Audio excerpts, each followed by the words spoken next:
Korea achieves a new milestone with the world's lowest fertility rate on record. South Korea has been grappling with a low fertility rate for several years, and recently the country broke the record for the world's lowest fertility rate. According to the country's National Statistical Office, the total fertility rate in South Korea was 0.84 in 2020, marking the fourth consecutive year of decline. This is a significant drop from the 2.1 children per woman needed to maintain a stable population. This trend of low birth rates is not unique to South Korea. Many other countries, particularly those in East Asia, are also experiencing a similar demographic shift. However, the speed at which South Korea's fertility rate has declined is particularly noteworthy. In the 1960s, the country had one of the highest birth rates in the world, but now it is one of the lowest. There are several reasons why South Korea's fertility rate has been declining. One factor is the high cost of living and the pressure to succeed in a competitive society. Many young people feel that they cannot afford to start a family or do not have the time or resources to do so.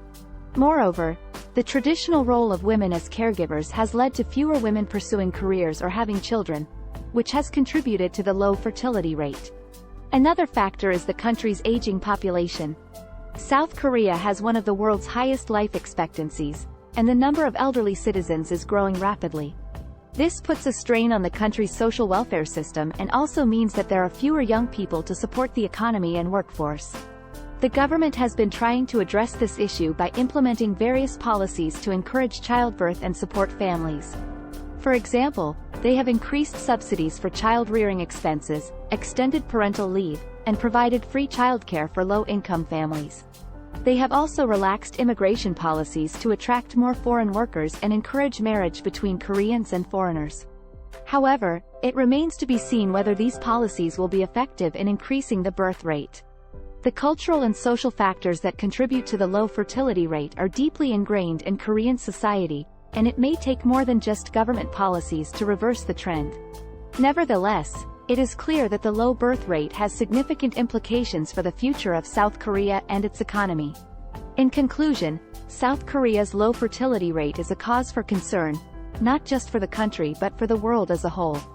It highlights the need for countries to consider the social and cultural factors that influence birth rates and to implement policies that support families and encourage childbirth. The future of South Korea's population and economy depends on its ability to address this issue, and it will require a collective effort from the government, businesses, and individuals to find a sustainable solution. Next newspaper. In recent years, South Korea has been making headlines for its low fertility rate, which has hit an all-time low.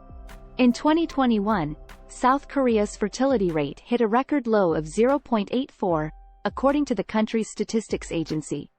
This marks the first time that any country in the world has reported a fertility rate below 1. Which means that the population is not replacing itself. The reasons behind South Korea's low fertility rate are complex and varied, but one of the main factors is the country's rapidly aging population. South Korea is one of the fastest aging societies in the world, with a rapidly shrinking workforce and a growing elderly population. This demographic shift has put immense pressure on the country's social welfare system, which relies on a younger, working-age population to support its elderly citizens.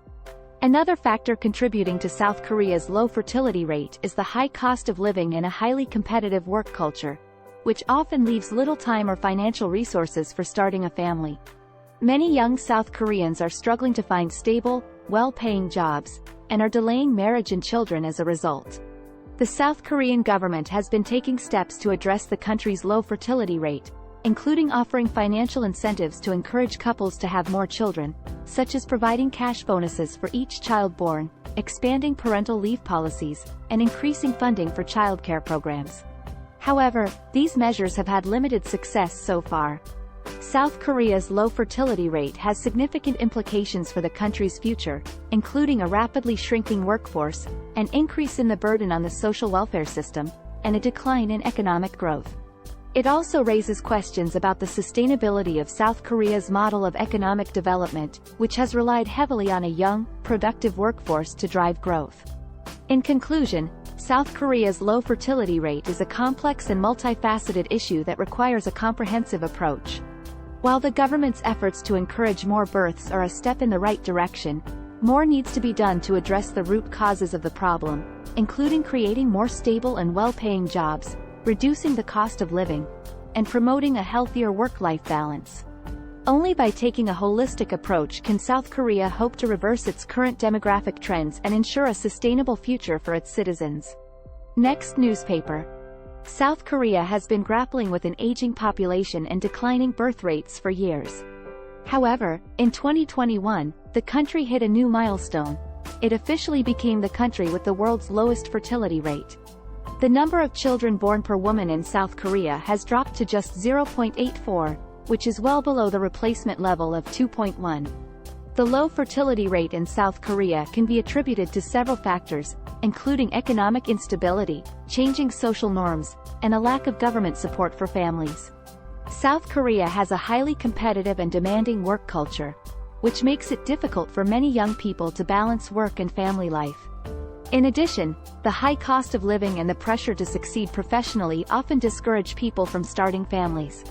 Changing social attitudes towards marriage and parenthood are also contributing to the low birth rate in South Korea.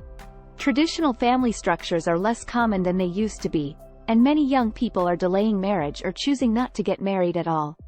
Women in particular face societal pressure to prioritize their careers over starting a family, which can make it difficult for them to have both. The South Korean government has recognized the severity of the country's declining birth rates and has introduced policies to try to encourage more people to have children. For example, the government has increased financial support for families, including offering cash bonuses for each child born and expanding childcare services. The government has also introduced measures to make it easier for working parents to take time off for childcare. However, it remains to be seen whether these policies will be enough to reverse the trend of declining birth rates in South Korea. Many young people still feel that the economic and social pressures of modern life make it difficult to have children, and changing these attitudes will require a significant shift in societal norms. The low fertility rate in South Korea is a serious issue with far-reaching implications. An aging population will put a strain on the country's healthcare and social welfare systems, while a shrinking workforce could have negative impacts on the economy. To address these challenges, South Korea will need to find ways to create a more supportive environment for families, both economically and socially. Only then can the country hope to reverse the trend of declining birth rates and ensure a sustainable future for its citizens. Next newspaper. South Korea has recently made headlines for breaking the world's lowest fertility rate. The country has struggled with a declining birth rate for years, and this latest development has raised concerns about the future of its population. According to the latest data released by the country's statistics agency, the number of births in South Korea fell to 274,000 in 2020, the lowest since records began in 1970. This translates to a fertility rate of just 0.84, which is well below the replacement level of 2.1 children per woman. The low birth rate is a result of several factors, including the high cost of living, long working hours, and the difficulty of balancing work and family life. South Korea is known for its fiercely competitive work culture, with many employees working long hours and sacrificing their personal lives for their jobs. This leaves little time for starting a family and raising children. Another factor contributing to the low fertility rate is the country's rapidly aging population. South Korea has one of the highest life expectancies in the world, and the proportion of elderly citizens is growing rapidly. This puts a strain on the country's social welfare system and creates a shortage of workers to support the economy. To address these challenges, the South Korean government has implemented several policies aimed at promoting childbirth and supporting families. These include providing financial incentives for parents, offering extended parental leave, and building more childcare facilities. However, these efforts have yet to produce significant results. In addition to these policies, some experts argue that South Korea needs to fundamentally change its cultural attitudes toward work and family life. Many young people in the country are delaying marriage and childbearing due to the pressures of work and the high cost of living. To reverse this trend, the government and society as a whole need to place greater value on family life and create a more balanced approach to work. If South Korea's fertility rate continues to decline, the country could face serious demographic challenges in the coming years. An aging population, a shrinking workforce, and a strained social welfare system could all pose significant problems for the country's future. Therefore, it is crucial that policymakers and citizens work together to address this issue and create a more sustainable future for South Korea.